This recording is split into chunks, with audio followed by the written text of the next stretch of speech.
Olá, pessoal, sejam todos bem-vindos ao Papo de Redação. Uma excelente semana para todos vocês. Muito obrigado pela sua companhia mais uma vez, gente.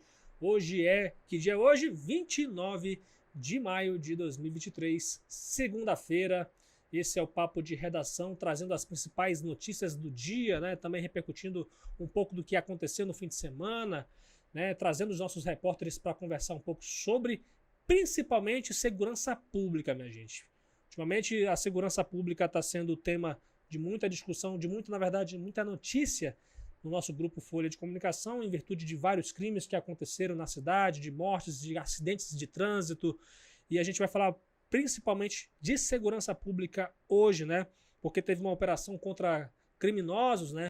Para poder ver que tipos de situações a polícia iria flagrar, né? Iria constatar pela cidade de Boa Vista. Tem também um projeto que está sendo discutido no governo estadual para regulamentar a readaptação funcional de militares incapazes, né? Seja bombeiro ou seja também policial.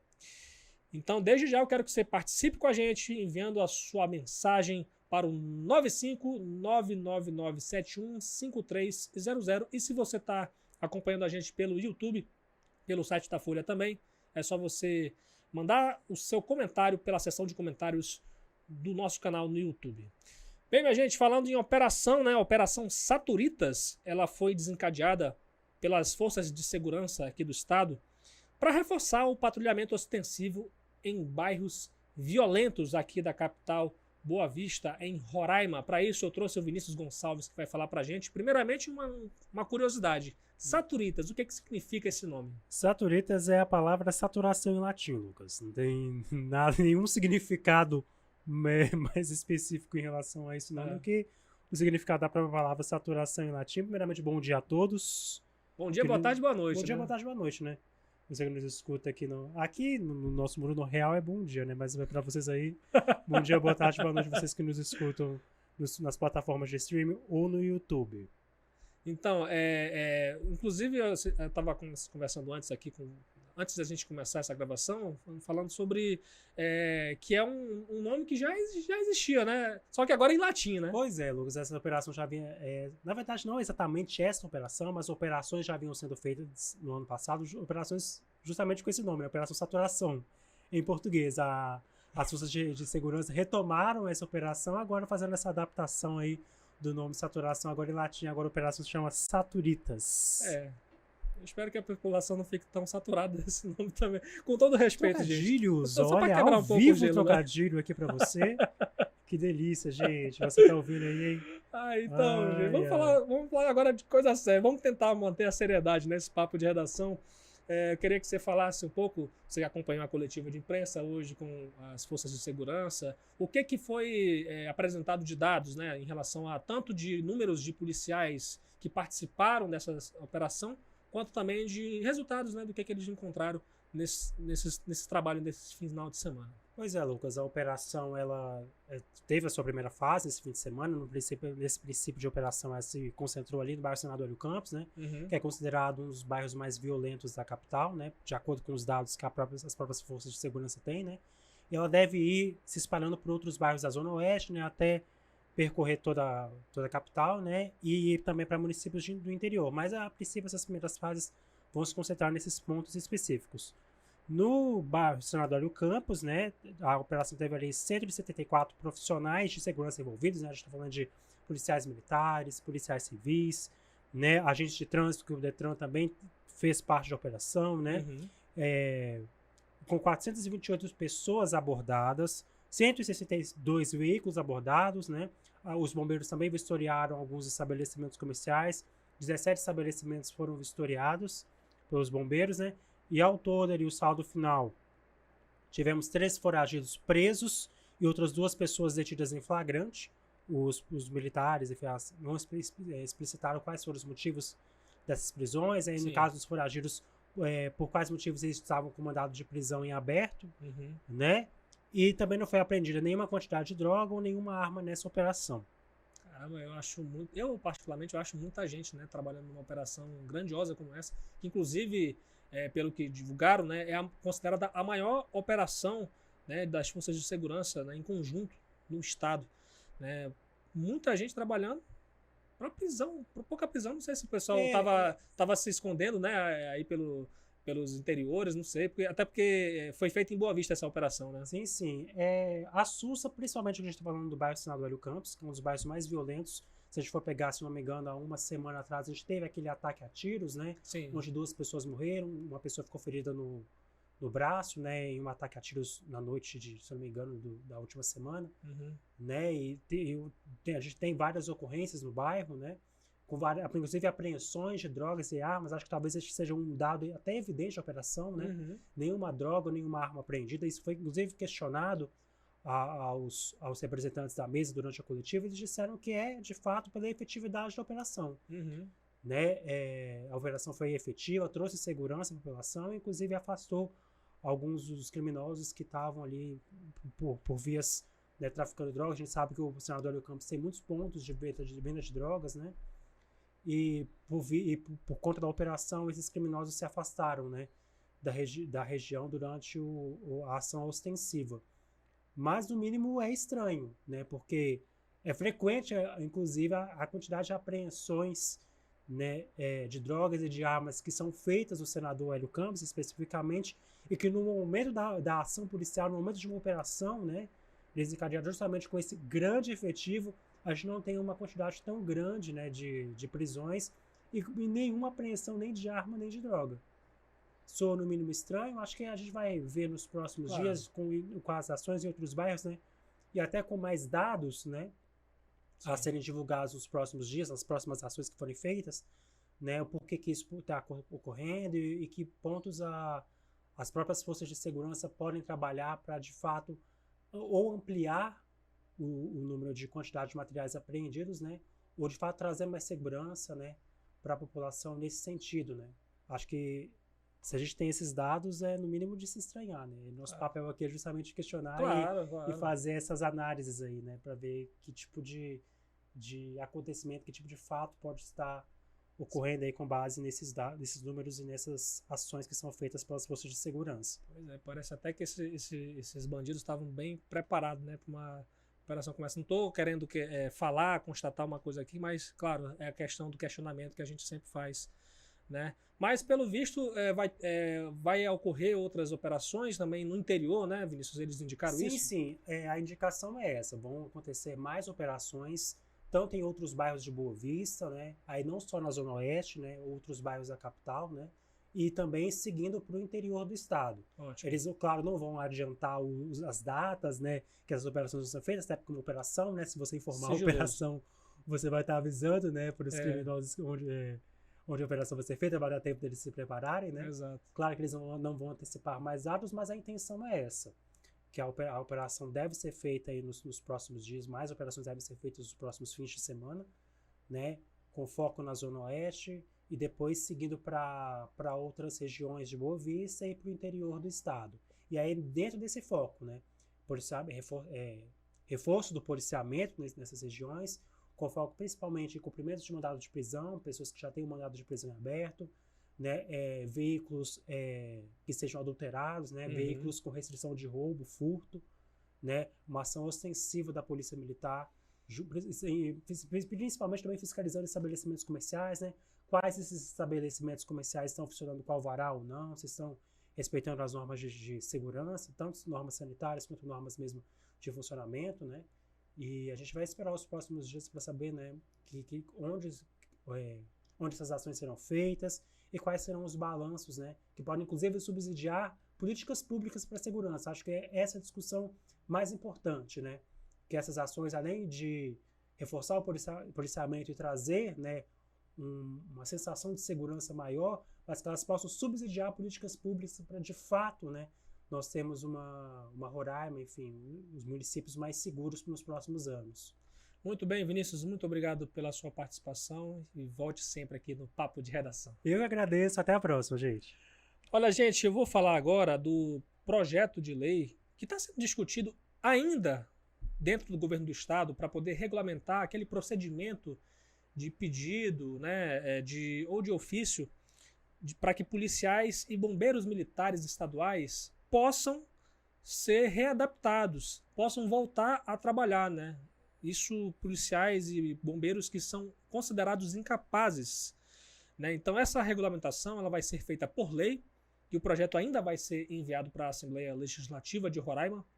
E hoje, aproveitando, inclusive, essa entrevista do Vinícius, que foi lá, estava lá na coletiva de imprensa, a respeito dessa operação que tem esse alvo, né, os criminosos aqui na cidade de Boa Vista, o secretário estadual de Segurança Pública, André Fernandes, disse que ainda não havia previsão para poder esse projeto ser enviado para a Assembleia, até porque tem alguns detalhes que ainda precisam ser discutidos. Então, assim, mas a gente teve acesso à minuta desse projeto, e o que diz ele? Os militares estaduais seriam readaptados para o serviço administrativo e teriam a capacidade remanescente aproveitada, né? A readaptação seria provisória por até 2 anos ou definitiva além desse período, evidentemente. E uma vez readaptado, o militar seria considerado servidor ativo e o tempo de contribuição seria contabilizado para a reserva remunerada.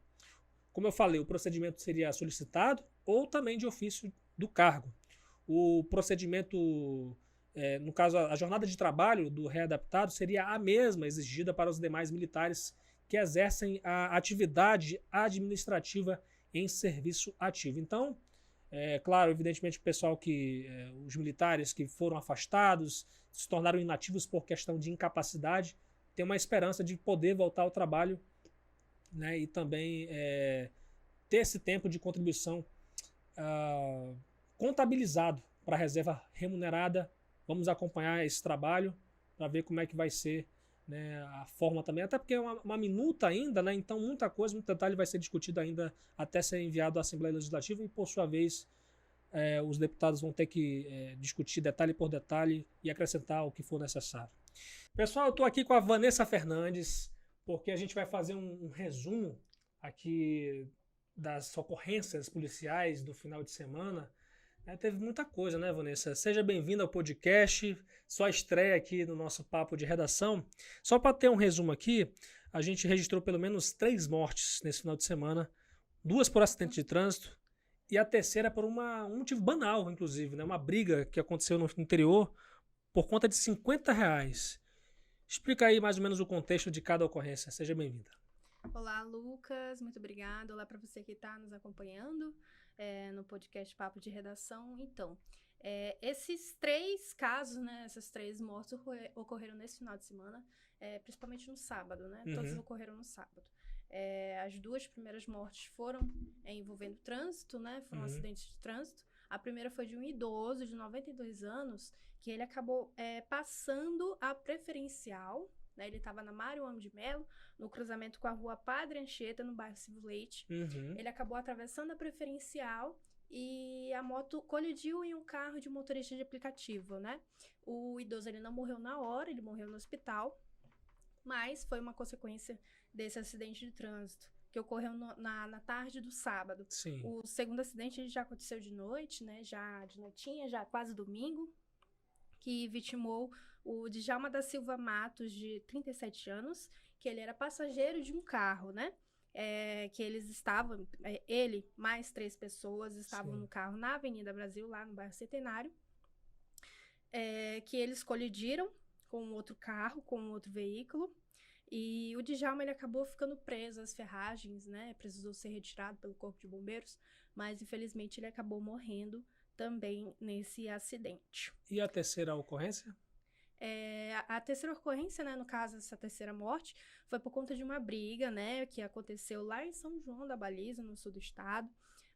Morreu, no caso, a vítima desse caso foi o comerciante Paulo Roberto Ferreira da Fonseca, de 59 anos. Foi numa briga, como você disse, por um motivo banal. Uhum. Era uma briga por uma dívida de R$50. Né? A Polícia Civil divulgou no domingo. Esse caso aconteceu no sábado, né? O corpo dele foi encontrado na madrugada do sábado. Sim.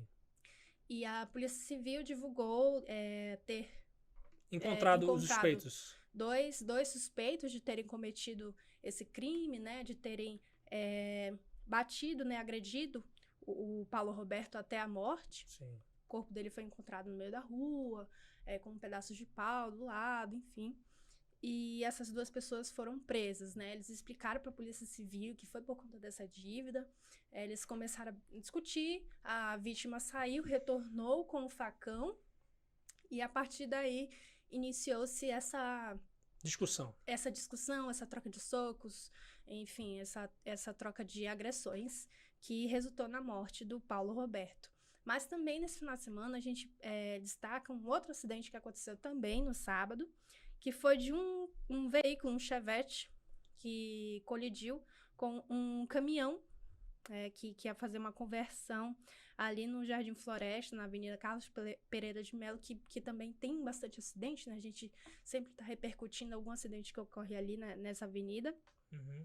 E terminou com esse Chevette pegando fogo. Sim. Assustou bastante quem viu as imagens, né, os vídeos, as fotos que acabaram saindo nas redes sociais. Assustou bastante gente, mas nesse caso, né, foi somente danos materiais, não resultou em nenhuma morte. Teve, se eu não me engano, se eu não me engano não, realmente, tinha um passageiro nesse carro, né, nesse Chevette, que ele acabou ficando ferido, mas não foi grave. Então esse foi o resumo do nosso final de semana aqui em Roraima, né, porque teve casos tanto aqui em Boa Vista como no interior. E eu acrescento aqui também aquele caso que a gente viu também na rede social, que chamou muito a atenção, o caso do rapaz que estava estacionado num local, isso no bairro Santa Teresa, e aí a polícia, inclusive, disse que ele estava embriagado, né? Então, assim, ele acabou saindo do estacionamento, a imagem mostra que ele vai para a rua e quase bate num carro, e aí quando volta, bate lá acho que na coluna, né, da casa, e acaba destruindo toda a parte de cima da casa, né? Então, assim, foi uma coisa que também chamou muita atenção, e é uma coisa também que alerta para as nossas autoridades, continua um alerta para todos nós, na verdade, essa questão do quanto o nosso trânsito é perigoso, né, Vanessa? O nosso trânsito, assim, é muito violento, né, muito perigoso. Saiu recentemente uma pesquisa do ranking de competitividade de 2022, que mostra a nossa posição no ranking da região norte. A gente está em 3º lugar como o trânsito que mais mata, né? Então, assim, é muito perigoso, é um alerta para as nossas autoridades e também para todos nós, né? Para a gente poder realmente fazer com que o nosso estado seja menos violento no trânsito. Em outras áreas também, a gente está vendo também uma questão de violência generalizada em todos os aspectos, né? Então, a gente tem que ficar de olho e cobrar também dos nossos representantes uma postura mais incisiva para que isso venha a ser diminuído, né, Vanessa?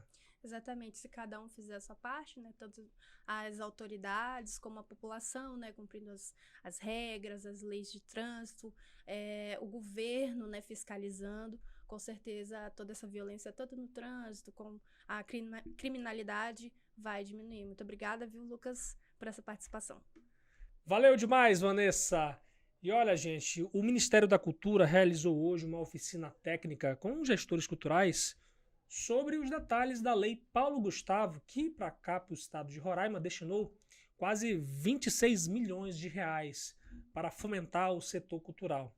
E para isso eu chamei aqui a Adriele Lima, que vai falar para a gente, que acompanhou um pouco, né, dessa reunião, né, dessa oficina, e explicar detalhadamente o que representa, né, essa oficina, a importância dela para o setor cultural. Uhum. Seja bem-vinda aqui ao nosso papo de redação.